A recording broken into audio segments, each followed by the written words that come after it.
In this lesson, we're going to take a look at how histograms in particular can tell us a lot about data just by looking at them and without actually knowing a lot about the numbers.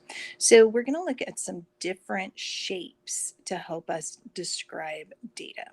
So let's take a look right here. It says when describing quantitative data, this would be numbers. Remember your socks, the shape, the outliers, the center, and the spread. Now, the only one we really haven't explored yet is shape. So shape is something new, and there's several things we want to look at with shape. The first thing we want to look for is what's called skew.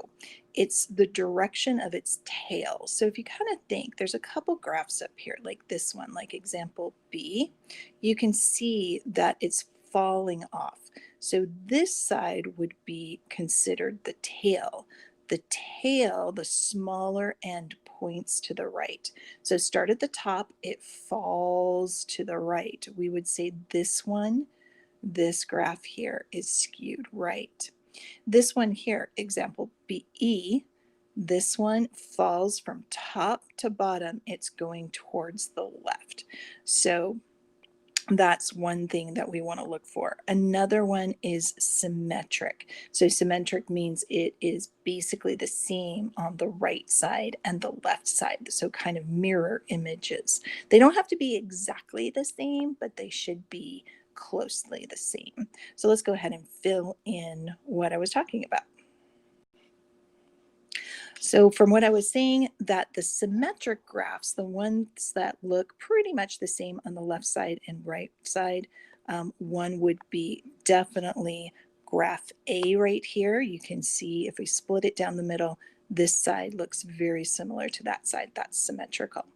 Another one would be graph D, definitely, and graph F. Okay. All right, so this one's the same on the left and the right. I talked about this one moment ago, but skewed left would be where it's falling, where the tail ends up on the left side. So that would be example E. Example B, where it falls off from the top down towards the right. That, of course, would be our skewed right. And uniform would be anytime it's generally flat. Now, example D is exactly flat. They're all three. They all have a height of 3 all the way across. That's very literal. Anytime it's just mostly flat, they're perfect. But in D, they definitely are a perfect flat surface to the top of the bars. And one thing you need to watch out for is look out for problem graphs like C. It's very easy to start saying, oh, well, that one's skewed, that one's symmetric. Graph C really doesn't have anything to it. There's not a real symmetry to it. You might go, oh, well, look, it's skewed here, but there's a lot of things going on the other side of it, so it's really not skewed. Be really careful with a graph like C. Don't start looking for things that just aren't there. Let's talk about unimodal and bimodal. These would be graphs that have a distinct peak to them. Unimodal would mean that we're looking for one distinct peak.